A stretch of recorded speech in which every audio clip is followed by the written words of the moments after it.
Welcome to the MamasteFit podcast Birth Story Friday. In this episode, Wanda is going to be sharing how she transferred care from Germany to the United States at 32 weeks pregnant, went on to have an epidural hospital birth, and how she still had a really positive experience even though it was not what she was expecting. Welcome to the MamasteFit podcast. This is Gina, perinatal fitness trainer and birth doula. And this is Roxanne, labor and delivery nurse and student midwife. And this is the MamasteFit podcast, where we empower you on your prenatal fitness, birth, and postpartum return to fitness journey. Our podcast shares how to move throughout your pregnancy to stay strong and comfortable. Pain is not a requirement of pregnancy. Understand the science of birth and how to approach recovery after birth. We share our personal experiences as mothers navigating the stage of lives, plus our professional expertise as birth workers and fitness professionals. Our goal is to help you feel confident as you navigate the perinatal timeframe for an empowering pregnancy, positive birth, and postpartum journey. We are glad to have you with us on this journey and that you've chosen us to support you.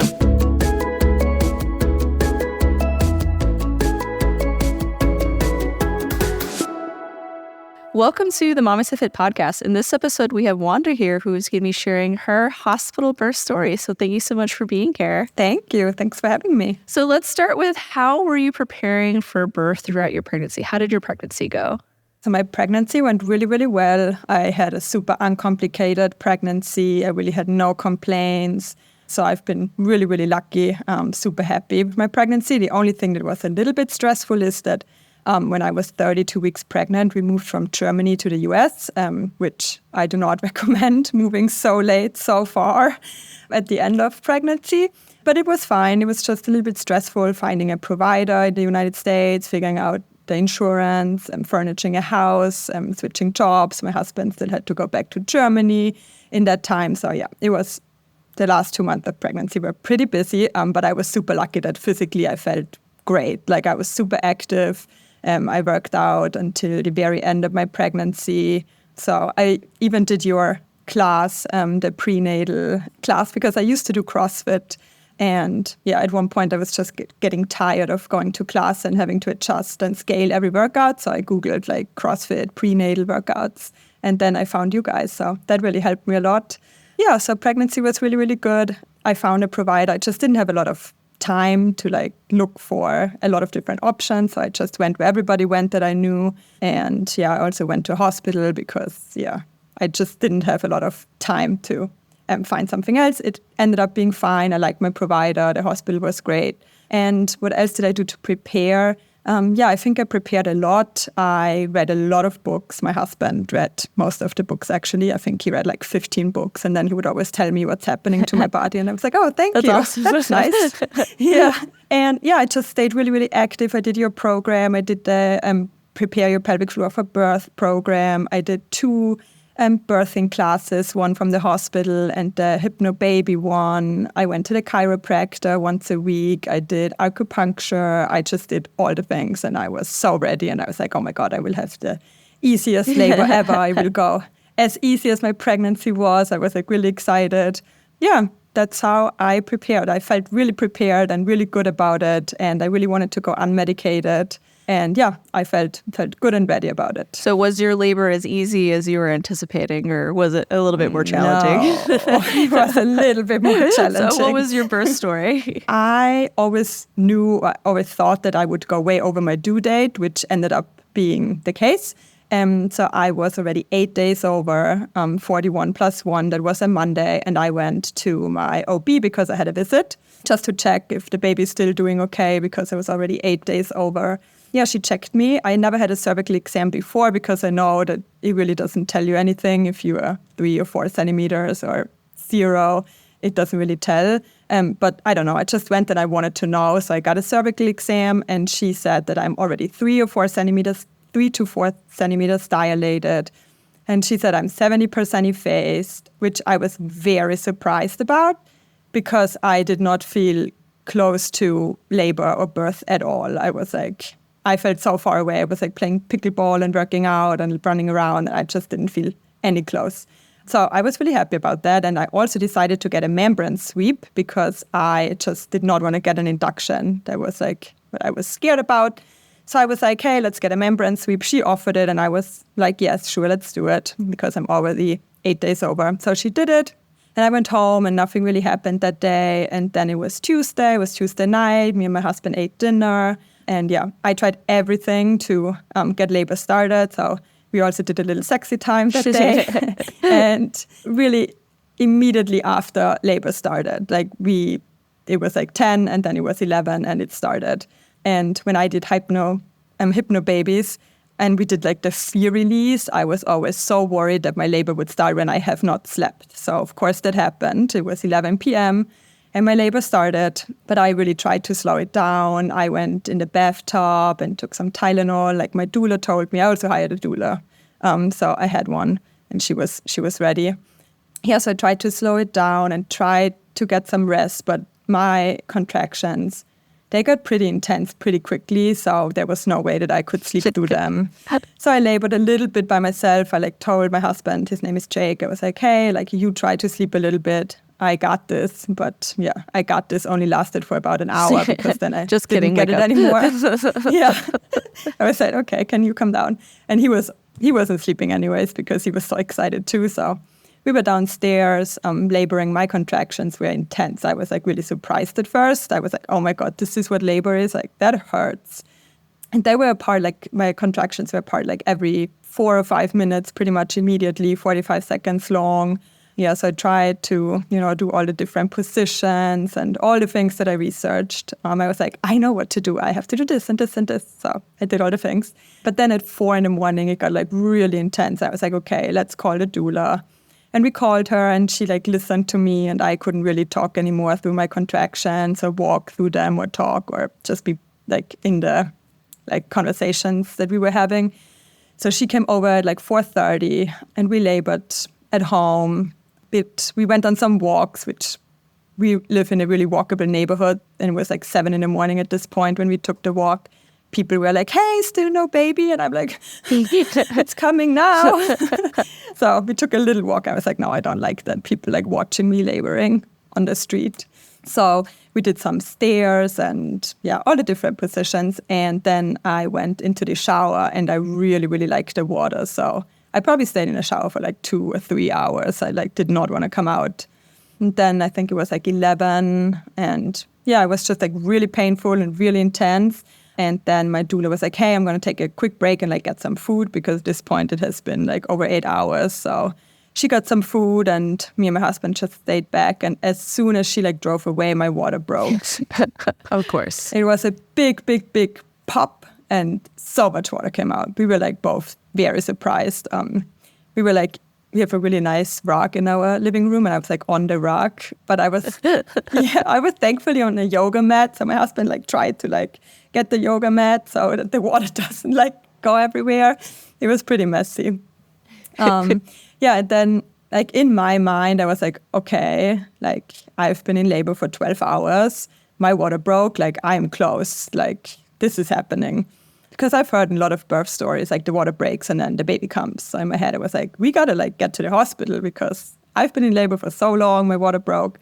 So we called a doula, we tell her the water broke and she was oh, I was hoping this would happen, blah, blah, blah. So let's meet at the hospital. So we go to the hospital.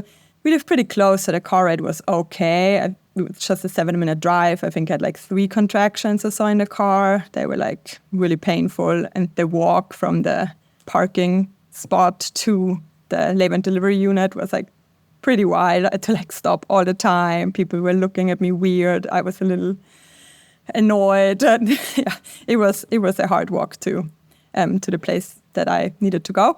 And then I was there and they were okay, let's go to triage and I will check you and see if we admit you. And I was what do they mean they see if they admit me? I'm having a baby in an hour.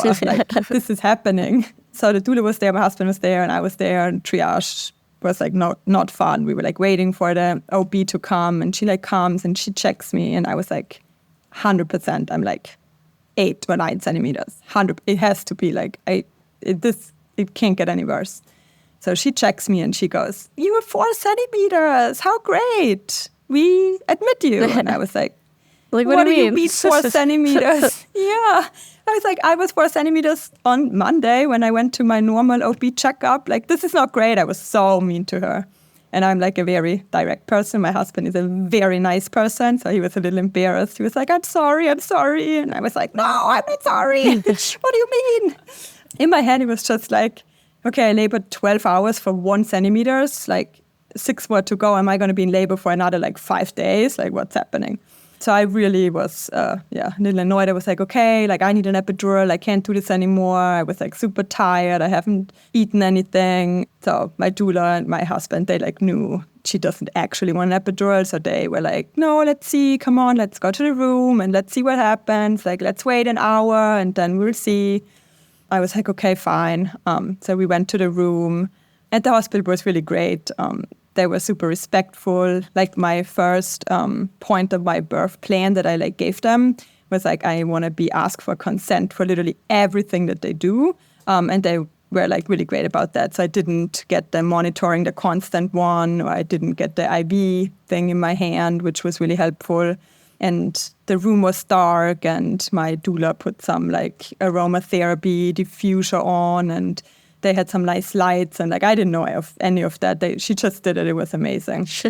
Yeah, and then I was in the room like Wednesday at 1 or so. So basically like 13 or 14 hours after labor started. Yeah, and then I labored in the room for another 12 hours. And those 12 hours, they were actually like really good. I could like do the hypnobirthing things. I was like breathing well.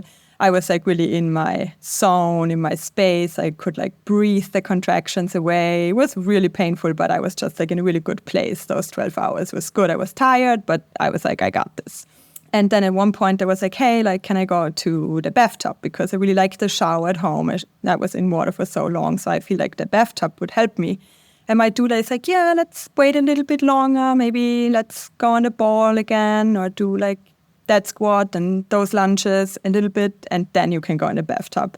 And I was like, okay, fine. I didn't really understand, but I heard her and the nurse talk, and the nurse was like, oh, is your plan to like go in the bathtub and then right after the bathtub on the bed for pushing? And she was like, yes, that's my plan. And I was like, oh, whatever, okay. Labored a little bit longer, and then at one point I was like, I need the bathtub, like I need something. And then I went in the bathtub and I was in there for like 5 hours or so. Like my skin was so like wrinkly and dry and I just did not want to come out. It was really good in there. They had to refill the water a bunch of times because it got really cold. And so that was good. And I labored in there in the room for another 12 hours. So at this point it was 24 hours, 12 hours at home, 12 hours at the hospital. So it was basically like the next day, midnight again. Yeah, this is when the annoying part starts a little bit because I was in the bathtub and they like put the monitor on my belly just to check the heart rate. They would do it like every 20 minutes or so, and they did it. And every time after I had a contraction, the baby's heart rate would just like drop really, really low, and it would like take a really long time for the heart rate to recover. And they said that during a contraction, it's like normal that the heart rate drops a little bit, but the scary part was that it would like drop after the contractions and it would like stay low, like pretty long. So they like listened to it for a little bit and they were like, no, like we gotta like do something about that. Let's get you out of the tub onto the bed and we put some water in your body. I don't know what exactly they did. Maybe because my water has broken for so long already, they just needed to get some water in my belly. And they had to like check the heart rate constantly. So those monitors needed to be on, which really hurt me. They were like tight on there, and every time I had a contraction, they were like pressing on it too. And then I had to lay on my back, and they had to get the water in. And then I was like, my body was done because I didn't sleep, I didn't eat. And my entire labor, I was just like walking and moving around or in the bathtub, in water. So just laying on my back with my legs up and things pressing on my belly that already hurt a lot. It just like, yeah, it didn't work anymore. So I got the craziest back cramps. Like I've never experienced that before, but my back would really like cramp. Like it got hard and like it was crazy. And my husband did like counter pressure for literally every contraction that I had. But at this point, this didn't help anymore either because it was just, yeah. I think I have a pretty good body feeling and I like know my body pretty well. And I knew like, okay, it's done. Like I can't do this anymore. So I was like, I need an epidural. But before that, let's check, because if I'm 10 centimeters, maybe and I can like push the baby out, then like I can do it. So she checked me and I was like 9 centimeters. And she said there's this little bit of cervix still left. But yeah, I didn't know how long that takes for that centimeter. And yeah, my body was just, I was like shaking like crazy. It was just like, the nurse recommended an epidural. Like even my doula said it's probably better if you get one. And like no one tried to convince me. Otherwise, everybody like saw me and knew, okay, she needs that. Otherwise, the OB and the nurse and also my doula, they told me that they, like after the birth, they told me that they think that if I didn't get it, I would have not been able to like deliver the baby vaginally. So I'm really glad I got it. And I was like, okay, I decide to get an epidural. So get me the epidural fast. Like there is no 30-minute waiting or an hour waiting that I hear in some birth stories. I was like, I need it now. So the guy came and he gave me the epidural. And yeah, it was one of the best moments of my life. When it just like all this pain and the cramping, it just like stopped and I could finally get some rest after 24 hours, 24 plus hours. And he gave me the perfect epidural. It was really perfect. I could feel every contraction. I could move my legs. They didn't have to tell me, hey, you're having a contraction now. So that was amazing.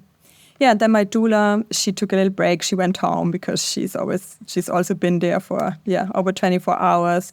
And they told me we can rest a little bit. So they turned the lights off. It was in the middle of the night, I think like maybe 2 a.m. or so on Wednesday to Thursday night. Yeah, so we rested a little bit. My husband slept a little bit. I was just, laying there. The nurse was amazing. She came like every 20 minutes and helped me switch positions and did the peanut ball, and she was great. And then it still stayed pretty scary because some positions the baby like didn't like, and then their heart rate would drop again like crazy. So we had to figure out what positions the baby likes, basically. Yeah, and then after 3 hours, they came and they checked me and they were like, yeah, you're 10 centimeters, you're ready, you can push. Which was super weird because I just like didn't feel the urge to push or like didn't feel anything. I was like, are you sure? Like I feel normal. And they were like, yeah, you can push. And then, we started pushing. I started pushing. And as soon as I started pushing, the heart rate would like drop again, like crazy. And they were getting pretty worried because it would stay really low, really long. And I'm like hearing where like I was not in a good space at this point, really. I was like annoyed and I was just ready to have this baby. I was so excited that I would finally have a baby and it was just taking so long. I was like, why is this not working? And I hear the words like C-sections. I don't know who said it. And I was like, no, I'm not doing a C-section. I didn't do this for 24 hours to then have a C-section. I'm going to do whatever it takes to get this baby out. So I was pushing like there was no tomorrow. I was like, oh, it was crazy. But then the heart rate dropped so crazy. They were like, okay, maybe you need some Pitocin to make your contractions stronger and closer together because they would like space out a little bit. And we had to wait a long time, and like 5 to 10 minutes, I think, until like a contraction would like come again. So they wanted to do that. I was like, sure, like whatever at this point, do it. But then they said no, because it was already really dangerous with the heart rate. They said it's like even more dangerous to give me Pitocin. So they were like, I should rest a little bit longer just to see if their heart rate recovers again. So we did that, rested again for 40 minutes, and then we tried again. And at this point, the heart rate pretty much recovered. It like would drop a little bit, but not as low and not as long anymore. So they were like, okay, it's working, like good job. And they like helped me push in different positions with like my feet up and on the side and all those different things. And then I was asking my OB, I was like, okay, so I'm a first-time mom. It's my first baby. I have an epidural. Like, what's the average pushing time? Just to get an idea, like, how long do I have to push? Because I was so tired. And she was like, 30 minutes to 3 hours. And I look at my husband. And I'm like, nice, Jake. In 30 minutes, we will have this baby. Like, it's me. I'm fit. I can push this baby out. Easy, 30 minutes. Yeah, it was not 30 minutes. It was 3 hours and 30 minutes. Spoiler. Yes. So I was like pushing and pushing and pushing. And they said I'm doing a really good job and I push exactly where I have to. But he was just tilted weird. He was looking to the side. He got stuck on my pubic bones. He would always like, they showed me on the mirror. He would like come out a little bit and go back and come out and go back. And we just did this for like 2 hours and nothing would move. And I tried so hard and it was really frustrating, but I was like, I still have to get this baby out because It's only one way so at this far. point. Yes, exactly. So I was pushing and pushing and pushing. And then after 3.5 hours, he finally came out. He was like tilted super weird. He was like not looking, I think babies are supposed to look down, but he was looking to the side or up, or I don't know. It made me like tear a good bunch. I had like a 2nd-degree tear, and he came out with the biggest cone head. I've never seen a cone head like that, because he was stuck for so long. And when they put him on my chest, he pooped all over me. There was poop everywhere. He's like, I'm here. Yeah, finally. He's like, I'm here.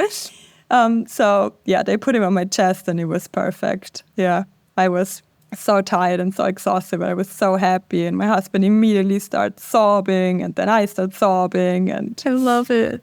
It was wonderful. That's awesome. So even though your birth was maybe not what you were expecting, did you still have a good experience? Do you look back on it as a positive experience for you? Yes, I really do, because I think I always felt in control of everything. Like every decision that was made was my decision, and they asked me for everything.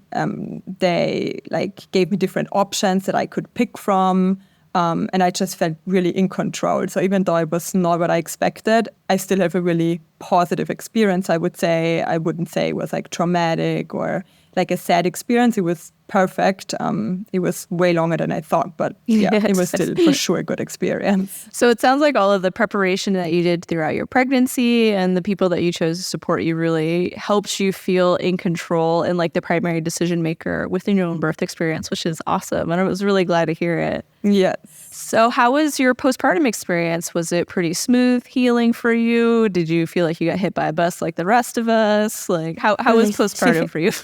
Yeah, so right when the baby came out, it was great, and I was so happy, and I didn't feel anything like the placenta coming out or the stitches that I needed. I really did not feel anything. And I put him on my chest, and we had like skin to skin. He like latched perfectly from the start on. He was like pretty big. He was like over 8 pounds, and he was like 21.5 inches long. So he was a big baby, or like bigger than smaller, I would say, like normal, but average. on the bigger side.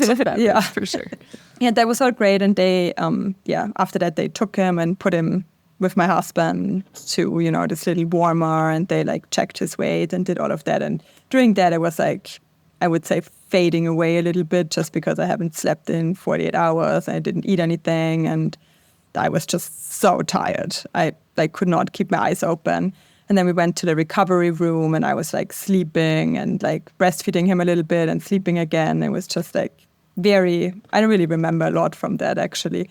But then postpartum was actually really good after we went home. Like we stayed at the hospital 2 nights, and then we went home, and I was really lucky because I was really in bed for the first entire week. I did not change a single diaper. I did not get up. Like I got up when I had to go to the bathroom, and that's it. So I'm really lucky that my husband was so supporting, and he took off 2 weeks and was bringing me every meal. He was changing every diaper. He was like doing everything so I could like just rest and be in bed, which I really needed because I felt not like I could walk or do anything. I was in a lot of pain, and it was just like, it just like took me so long to recover too, because I haven't slept for so long, I think. And then you have to breastfeed every 2 hours. So it took so much time to like get sleep back. Yeah, absolutely. Postpartum's hard.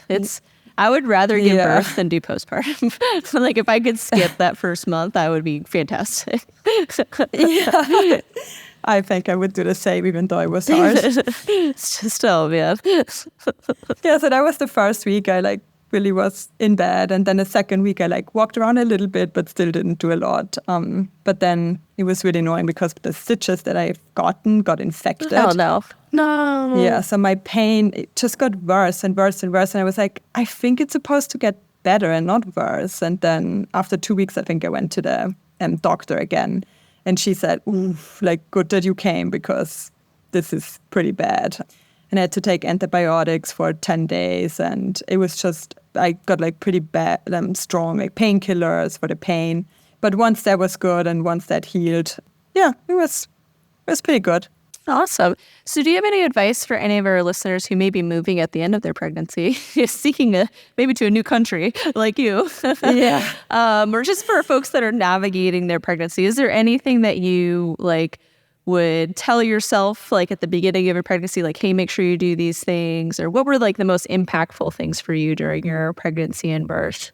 Yeah, I would say from moving, especially if you move internationally, when I found my provider, they would not take me on as a new patient because I was 32 weeks pregnant, 33 weeks when I reached out to someone. So they only took me as a transfer patient. So they needed all my scans and all like my documents from Germany, which they were obviously in German. So the night before my first visit at the OB in the US, my husband and I were sitting there translating the NIPT test and the NT scan and all the other scans and all the tests. And it was pretty hard because there were some words in there that I did not understand in German or English. So translating them was like rough. It took us a really long time.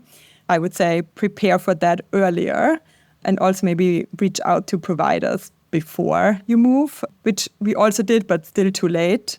So I would say this was a big thing that I would do a little bit different.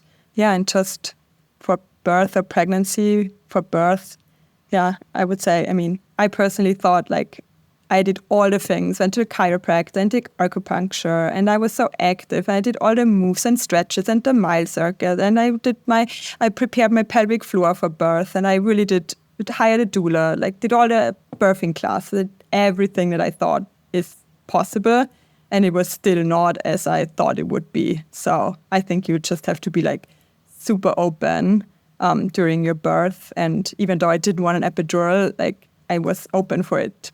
Yeah, but I would tell other people is even if you have your birth plan, you just have to be open. And yeah, it's definitely still good to have a plan and to know your options so that you can still be in control and make all the decisions.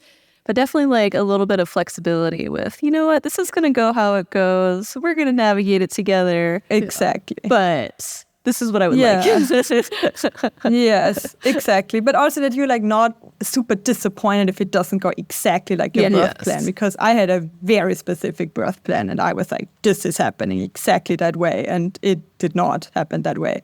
But I still wasn't disappointed because like it was my decisions that like, yeah, made my birth different than my birth plan, I would say. Well, thank you so much for coming on the podcast to share your story, and really thankful to support you during your pregnancy with prenatal fitness and helping you prep your pellet for birth. I'm sorry that it did not make your labor really fast. Maybe the next one. That was never a guarantee, but yeah, maybe the next one. Yeah. It is funny when people message us and they're like, I had a 2-hour labor and I did your programming. I'm like, probably not correlated, but okay. We'll take the credit. So we do not take credit for your long labor, but we are excited that we got to support you throughout your pregnancy. So thank you so much for coming on the podcast. Yeah, thank you so much too. Hey everyone, my name is Shells, and I wanted to say how much I recommend MamasteFit's postpartum program. I have been doing it since 2018, and I love it. I did it with my first child, who is now 5.5. It was the best thing that I could possibly do for my body. Nursing and picking up your child in and out of the car seat, from the ground, from the floor, everything. Just those small muscle movements were strengthened. So I had stopped during COVID and I had another child, and I didn't have that strength. So now I'm doing it again 2 years later, and should have done it the whole way through. Highly recommend it. So in Wanda's birth story, she shares about how her baby's heart rate is decreasing during her labor and pushing experience, and how her provider recommended something called an amniofusion. There are 3 different types of decelerations that you can have during labor. The first one would be an early deceleration. This one starts at the beginning of a contraction and ends at the same time the contraction ends. And this is likely due to something called head compression. So as baby is moving through the birth canal, it is normal for their head to be compressed. If someone was squeezing your head, your heart rate would also go down as well. And this is a normal thing that can happen during labor and is not concerning for most providers. The other 2 decelerations or decreases are concerning though. So the first one would be called a late deceleration. So this is when the decrease in the heart rate starts in the middle of the contraction and then does not return back to their baseline heart rate until after the contraction is over. And then the other one is a variable deceleration. So this one is a sudden drop, very quickly from their baseline down to the decrease, and then it comes back up. So those two are more concerning because it is a sign that their baby is not getting as much oxygen as they should. A late deceleration is likely due to something with the placenta's function of getting the oxygen to the baby and nutrients to the baby, where it's just not able to get all of it. It could be due to either a decrease in your blood pressure, or it could be the way that you're laying is decreasing the amount of blood that is going to the baby. So we either just need to change positions to increase that blood flow, or potentially increase the amount of fluid in the body to increase the blood flow to the baby to help address these late decelerations. The other one, a variable deceleration, is usually some sort of cord compression. So this could be a completely normal thing because the baby is just like playing with their cord and they're just like squeezing their cord with their hands, or if they have it around their neck a little bit, this could like cord compression of some sort is causing these variable decelerations. So for somebody whose water breaks during labor, this could be a reason that you're having variable decelerations because that amniotic fluid is providing a cushion for your umbilical cord or baby's umbilical cord. And if the amount of amniotic fluid that has come out is starting to decrease the amount of cushion for these umbilical cords, then the theory is by giving an amnio infusion where you're instilling fluid into the uterus to give that cord more cushion, this would decrease the amount of variable decelerations they're having because that cord is no longer being compressed. In Wanda's situation, I do not know which type of deceleration she was having, but based off of the recommendation of doing an amnio infusion where they were instilling that water into her uterus to decrease the decelerations, that's likely that she was having variable decelerations, and that amnio infusion was to address those types of decelerations. So what about when somebody's pushing and their baby's heart rate is dropping during the push and the provider is starting to make recommendations on they want to use instrument-assisted delivery, like they want to use the vacuum or they want to use forceps, or they're starting to panic a little bit? Like what type of deceleration is that? Is that something to be concerning? Like do we really want baby to be born like as fast as possible? Like what are some things that somebody can know during the moment? Because it can be really stressful to have somebody like yelling at you that your baby needs to be born immediately. And it was an experience for myself with my first birth. I felt like I was getting a lot of pressure to like hurry up and get the baby out because I think Adeline's heart rate was dropping a little bit during the contractions or during my very, very strong and hopefully effective pushes. It felt so effective. It took a really long time. But she also did have her hand by her face. So how could somebody navigate pushing if their baby is having those decels? So first, it is normal for your baby's heart rate to decrease when baby's like crowning and like coming through like that final time of pushing because, again, their head is getting really squished. And this is a normal thing that happens sometimes when your head's getting squished. But there's other things to look at with fetal monitoring when you're pushing. So if you are pushing and your heart rate is going down when you're pushing and then comes back up to baseline, so like all of our heart rates have a certain baseline of like our heart rate is like 80 beats per minute normally. It's always going to have some sort of variation within it, and that's what we call variability within our heart rates. And we want that variability because that is a sign that our nervous system is intact. And babies have variability as well. So the thing that I would look at first is when that baby's heart rate returns back to that baseline, what is the variability like? And we want to see what we call moderate variability on the fetal monitoring system because, again, that means that that baby is well oxygenated and their nervous system is intact. When we start to see like minimal or absent variability, which absent is very rare to begin with, but if we start to see minimal variability in between the pushes where they're having those decreases during pushing, that would be a sign that maybe baby is no longer tolerating this pushing and we need to move like towards delivery, like expedite the delivery. If baby comes back to the baseline and still has that moderate, it could just be their head is getting squished as they're coming through a tight space that they're not used to being in. It could also be the variables. It could be a variable. So how deep are those decelerations going? Is when you're pushing and your baby's heart rate going down to the 40s. That is a really low heart rate for a baby where their normal heart rate is between 120 to 160. So 30 beats per minute when pushing is sort of alarming. But again, is it returning back to baseline? And what is that variability? Is it happening every time you push? Or is it happening only like every couple of contractions? So there's more things to consider, but I would mostly consider how low is the heart rate going and what is the heart rate doing in between the contractions. If it's taking a really long time for it to come back to that baseline after you're done pushing and the contraction is over, those are signs that maybe baby's taking a longer time to recover and maybe is not tolerating the pushing as well as they once were. And this would be the time that most providers would then offer again, depending on how low that baby is, maybe offering vacuum or forceps, so operative vaginal deliveries, or potentially even recommending going back for a C-section. So this could be like a good conversation to have with your provider during your prenatal appointments on, hey, when I'm pushing, what are some emergencies or some issues that may encounter? Like, what are the common things that you would look at while I was pushing to help me expedite my birth if needed, so that you have a better understanding of how your provider is going to be managing your pushing phase, and then also like common reasons that they may recommend increased intervention, so that you already have a kind of an idea in your head of what type of options that you would like to pursue. Thank you for listening to Wanda's Birth Story. If you enjoyed this episode, be sure to like and subscribe to our channel so you get notified whenever we release new episodes.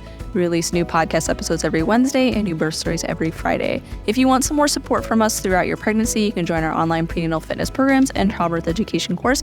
If you want more support throughout your postpartum period, you can join our postpartum fitness programs where we help you rehab your body after birth and get back to lifting into the sports that you love. And we also have our postpartum education course now that includes infant massage, infant CPR, and also postnatal yoga. If you're a professional and you want to earn CEUs and learn from us and our expertise, you can join our birth worker course and our fitness trainer course. And as a thank you for listening to the entirety of this episode, you can use code STORY10 to get 10% off any of our online courses.